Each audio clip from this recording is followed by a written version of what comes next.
ಮಂಗಳೂರು ಹಿಂದುತ್ವ ವೀರರ ಭೂಮಿ. ರಸ್ತೆಯಲ್ಲಿ ನಮಾಜ್ ಮಾಡಲು ದುಷ್ಟ ಶಕ್ತಿಗಳು ಯಶಸ್ವಿಯಾಗಿದ್ದು ನೋವಾಗಿದೆ. ಕರ್ನಾಟಕದಲ್ಲಿ ಸರ್ಕಾರ ಸತ್ತಿದೆಯೋ ಬದುಕಿದೆಯೋ ಎಂದು ಮಾಜಿ ಸಚಿವ ಕೆಎಸ್ ಈಶ್ವರಪ್ಪ ವಾಗ್ದಾಳಿ ನಡೆಸಿದ್ರು. ಅವರು ಉಡುಪಿಯಲ್ಲಿ ಮಾಧ್ಯಮಕ್ಕೆ ಪ್ರತಿಕ್ರಿಯೆ ನೀಡಿದ್ರು. ಚನ್ನಗಿರಿಯಲ್ಲಿ ನಿರಪರಾಧಿ ಪೊಲೀಸ್ ಅಧಿಕಾರಿಗಳನ್ನ ಸಸ್ಪೆಂಡ್ ಮಾಡಲಾಯಿತು. ಮಂಗಳೂರು ಪಾಕಿಸ್ತಾನದ ಜಿಲ್ಲೆಯಲ್ಲ. ವಿಡಿಯೋ ಪತ್ರಿಕೆ ವರದಿ ಆಧರಿಸಿ ಎಲ್ಲವನ್ನ ಅರೆಸ್ಟ್ ಮಾಡಬೇಕು ಎಂದರು. ಇನ್ನು ರಾಜ್ಯದ ಅಲ್ಲಲ್ಲಿ ಪೊಲೀಸ್ ಠಾಣೆಗಳ ಮೇಲೆ ದಾಳಿ ವಿಚಾರಕ್ಕೆ ಸಂಬಂಧಪಟ್ಟಂತೆ ಮಾತನಾಡಿದ ಅವರು, ಪೊಲೀಸ್ ಠಾಣೆಗೆ ಪ್ರೈವೇಟ್ ಸೆಕ್ಯೂರಿಟಿ ಎಂಬ ಬಗ್ಗೆ ಚರ್ಚೆಯಾಗ್ತಿದೆ. ಗೃಹ ಮಂತ್ರಿಗಳು ಆ ಸ್ಥಾನದಲ್ಲಿ ಉಳಿಯಲು ಸಮರ್ಥರಲ್ಲ. ಪ್ರೈವೇಟ್ ಸೆಕ್ಯೂರಿಟಿ ಕೊಡುವ ಚರ್ಚೆ ಆಗುತ್ತಿರುವುದು ದುರಾದೃಷ್ಟ. ಉಡುಪಿ ಗ್ಯಾಂಗ್ವಾರ್ ಕೊಲೆಗಳು, ಠಾಣೆಗಳ ಮೇಲೆ ದಾಳಿಯನ್ನ ಸಿಎಂ ಗೃಹ ಸಚಿವರು ಸಮರ್ಥನೆ ಮಾಡುತ್ತಿದ್ದಾರೆ.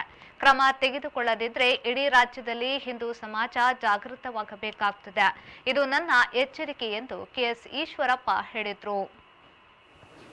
ಈಗ ಅದೆಲ್ಲ ಬಿಡ್ತೀರಿ, ಇದೊಂದೇ ಹಾಕ್ತೀರಿ.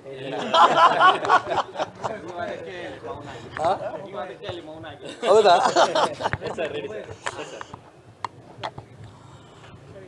ಮಂಗಳೂರು ಹಿಂದುತ್ವದ ವೀರರ ಒಂದು ಮಣ್ಣಿನ ಭೂಮಿ.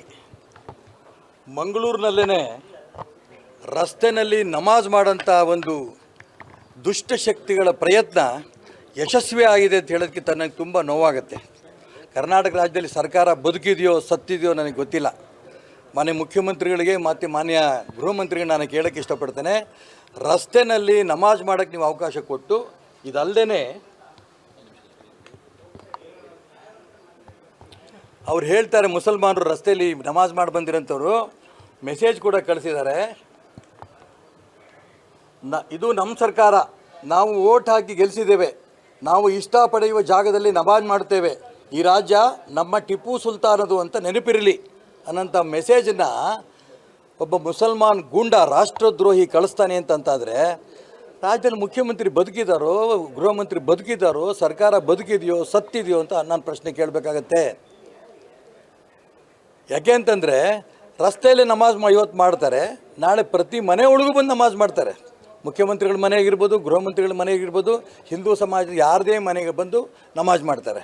ಈಗಾಗಲೇ ದಕ್ಷಿಣ ಕನ್ನಡ, ಉಡುಪಿ, ಮಂಗಳೂರು ಮತ್ತು ಉತ್ತರ ಕನ್ನಡದಲ್ಲೆಲ್ಲ ಮನೆ ಬಂದು ಗೋವನ್ನು ಕಳ್ತನ ಮಾಡ್ಕೊಂಡು ಹೋಗ್ತಾರೆ, ಕರುಣು ಕಳ್ತನ ಮಾಡ್ಕೊಂಡು ಹೋಗ್ತಾರೆ. ಪ್ರಶ್ನೆ ಕೇಳಿದ್ರೆ ಚಾಕು ತೋರಿಸೋಂಥ ವ್ಯವಸ್ಥೆ ಇವತ್ತು ಉಡುಪಿ, ಮಂಗಳೂರು, ದಕ್ಷಿಣ ಕನ್ನಡ, ಉಡುಪಿ ಕನ್ನಡ ಇರಬೇಕಾದ್ರೆ ಈಗ ಈ ರೀತಿ ರಸ್ತೆಯಲ್ಲೇ ನಮಾಜ್ ಮಾಡೋಂಥ ಒಂದು ಪ್ರಯತ್ನ ನಡೆಸಿದಾರಲ್ಲ, ಅದರಲ್ಲಿ ಯಶಸ್ವಿನೂ ಆಗಿದ್ದಾರಲ್ಲ.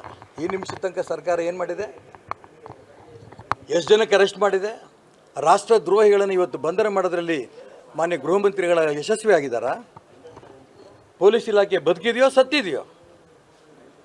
ಚನ್ನಗಿರಿನಲ್ಲಿ ಯಾವನೊಬ್ಬ ಮುಸಲ್ಮಾನ್ ಸತ್ತ ಅಂತಿದ್ದಂಗೆ ಅಲ್ಲಿಯ ಪೊಲೀಸ್ ಅಧಿಕಾರಿಗಳು ಸಸ್ಪೆಂಡ್ ಮಾಡ್ತೀರಿ. ಏನು ತಪ್ಪು ಮಾಡಿದ್ರು ಅವರು?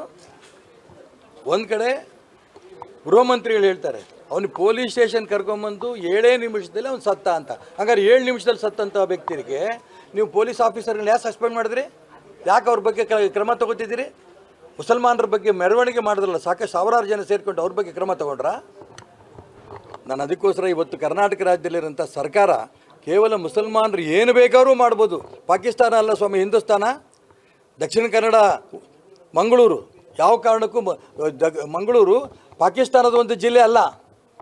ಅದಕ್ಕೋಸ್ಕರ ನಾನು ಈ ಸಂದರ್ಭದಲ್ಲಿ ಎಚ್ಚರಿಕೆ ಕೊಡ್ತೀನಿ, ಸಂಜೆ ಒಳಗಡೆ ಯಾರ್ಯಾರು ಆ ರಾಷ್ಟ್ರದ್ರೋಹಿಗಳು ರಸ್ತೆಯಲ್ಲಿ ನಮಾಜ್ ಮಾಡಿದಾರೋ, ವಿಡಿಯೋದಲ್ಲಿ ಟಿ ವಿಗಳಲ್ಲಿ ಪತ್ರಿಕೆಗಳಲ್ಲಿ ಬಂದಿದೆ, ಅವ್ರು ಅಷ್ಟು ಜನಕ್ಕೂ ಅರೆಸ್ಟ್ ಮಾಡಿ ಅವ್ರ ಮೇಲೆ ಗೂಂಡಾ ಕೇಸ್ ಹಾಕಿ ಅವ್ರ ಬಗ್ಗೆ ರಾಷ್ಟ್ರದ್ರೋಹಿ ಕೇಸ್ಗಳನ್ನು ಅವ್ರ ಬಗ್ಗೆ ಅರೆಸ್ಟ್ ಮಾಡಬೇಕು. ಇಲ್ಲ ಅಂತಂದರೆ ಇಡೀ ಹಿಂದೂ ಸಮಾಜ ಜಾಗೃತಿ ಆಗಬೇಕಾಗತ್ತೆ. ಎಚ್ಚರಿಕೆ ಕೊಡೋಕ್ಕೆ ಇಷ್ಟಪಡ್ತೇನೆ.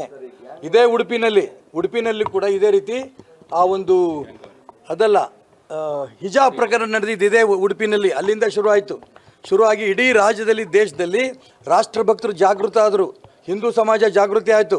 ಕೋರ್ಟ್ ಕೂಡ ನ್ಯಾಯಯುತವಾಗಿ ಹಿಂದೂ ಸಮಾಜ ಪರವಾಗಿ ಬಂತು. ಆ ಒಂದು ಹಿಜಾಬ್ ವ್ಯವಸ್ಥೆ ಇವತ್ತು ದೂರ ಹೋಗಿದೆ. ಅದೇ ರೀತಿ ನಾನು ಹೇಳೋಕ್ಕೆ ಇಷ್ಟಪಡ್ತೇನೆ, ರಸ್ತೆಯಲ್ಲಿ ನಮಾಜ್ ಮಾಡೋಕ್ಕೆ ನೀವು ಅವಕಾಶ ಕೊಟ್ಟಿದ್ದು ಮೊದಲನೇ ತಪ್ಪು. ಅದಲ್ದೇ ನಾವು ಓಟ್ ಹಾಕಿದ್ದೀವಿ, ನಾವು ಗೆಲ್ಲಿಸಿದ್ದೀವಿ, ಇದು ಟಿಪ್ಪು ಸುಲ್ತಾನ್ ರಾಜ್ಯ ಅಂತ ಹೇಳ್ತಾ ಇರೋಂಥ ಮುಸಲ್ಮಾನ್ ರಾಷ್ಟ್ರದ್ರೋಹಿಗಳ ಬಗ್ಗೆ ಕ್ರಮ ತಗೋಬೇಕು ಅಂತ ಈ ಸಂದರ್ಭದಲ್ಲಿ ನಾನು ಒತ್ತಾಯ ಮಾಡ್ತೇನೆ. ಪೊಲೀಸ್ ಸ್ಟೇಷನ್ಗಳಿಗೆ ಪ್ರೈವೇಟ್ ಸೆಕ್ಯೂರಿಟಿ ಕೊಡುವ ಪರಿಸ್ಥಿತಿ ಬಂದಿದೆ ಅಂತ ಚರ್ಚೆ ಆಗ್ತಾ ಇದೆ. ಪೊಲೀಸ್ ಸ್ಟೇಷನ್ಗೆ ಪ್ರೈವೇಟ್ ಸೆಕ್ಯೂರಿಟಿ ಕೊಡೋ ವಿಚಾರ ಆದರೆ ಗೃಹ ಮಂತ್ರಿಗಳು, ನಾನು ಅದಕ್ಕೋಸ್ಕರ ಹೇಳಿದೆ, ನೀವು ಯಾವುದೇ ಕಾರಣಕ್ಕೂ ಗೃಹ ಮಂತ್ರಿಗಳಾಗಿರೋಕ್ಕೆ ಯೋಗ್ಯರಲ್ಲ. ನಿಮ್ಮ ಪೊಲೀಸ್ ಸ್ಟೇಷನ್ಗೆ ಸೆಕ್ಯೂರಿಟಿ ಕೊಡೋದಾದ್ರೆ ಜನಕ್ಕೆ ಹೆಂಗೆ ಸೆಕ್ಯೂರಿಟಿ ಕೊಡ್ತೀರಿ ನೀವು? ಅದಕ್ಕೋಸ್ಕರ ನಾನು ಈ ಸಂದರ್ಭ ಹೇಳೋಕ್ಕೆ ಇಷ್ಟಪಡ್ತೇನೆ, ಇದು ಹಿಂದೂ ಸಮಾಜ, ಇದು ಹಿಂದೂ ರಾಷ್ಟ್ರ ಆಗ್ತಾ ಇದೆ. ಇಂಥ ಸಂದರ್ಭದಲ್ಲಿ ಯಾವುದೇ ಕಾರಣಕ್ಕೂ ಹಿಂದುತ್ವಕ್ಕೆ ಅಪಮಾನ ಆಗಂಥ ಒಂದು ಕೃತ್ಯವನ್ನು ಕೂಡ ನಾವು ಸಹಿಸಲ್ಲ ಅನ್ನೋಂಥ ಮಾತನ್ನು ಈ ಸಂದರ್ಭ ಹೇಳೋಕ್ಕೆ ಇಷ್ಟಪಡ್ತೇನೆ. ಯಾರು ರಸ್ತೆಯಲ್ಲಿ ನಮಾಜ್ ಮಾಡಿದ್ದಾರೆ ಅವರಷ್ಟೂ ಜನರ ಬಗ್ಗೆ ಕ್ರಮ ತಗೋಬೇಕು. ಅದೇ ರೀತಿ ಈ ರೀತಿ ಟಿಪ್ಪು ಸುಲ್ತಾನನ ನಾಡಿದು ಅನ್ನೋಂಥ ಮಾತನ್ನು ಮೆಸೇಜಲ್ಲಿ ಕಳಿಸಿರಲ್ಲ ಅಂತ ರಾಷ್ಟ್ರದ್ರೋಹಿಗಳ ಬಗ್ಗೆಯೂ ಕೂಡ ಕ್ರಮ ತಗೋಬೇಕು ಅಂತ ಒತ್ತಾಯ ಮಾಡ್ತೇನೆ. ಉಡುಪಿ ಗ್ಯಾಂಗ್ ವಾರ್ ಆಗಿದೆ, ಅನೇಕ ಕೊಲೆಗಳಾಗ್ತಾ ಇದೆ, ನೇಹಾ ಕೊಲೆ ಆಯಿತು, ಈ ಥರದ್ದು ಬೇಕಾದಷ್ಟಿದೆ. ಪ್ರತಿಯೊಂದನ್ನು ಕೂಡ ರಾಜ್ಯದ ಮುಖ್ಯಮಂತ್ರಿಗಳು ಮತ್ತು ಗೃಹ ಮಂತ್ರಿಗಳು ಅದನ್ನು ಸಮರ್ಥನೆ ಮಾಡಿ ಹೇಳಿಕೆ ಕೊಡ್ತಿರೋದು ಖಂಡನೀಯ, ನಾಚಿಕೆಗೇಡು.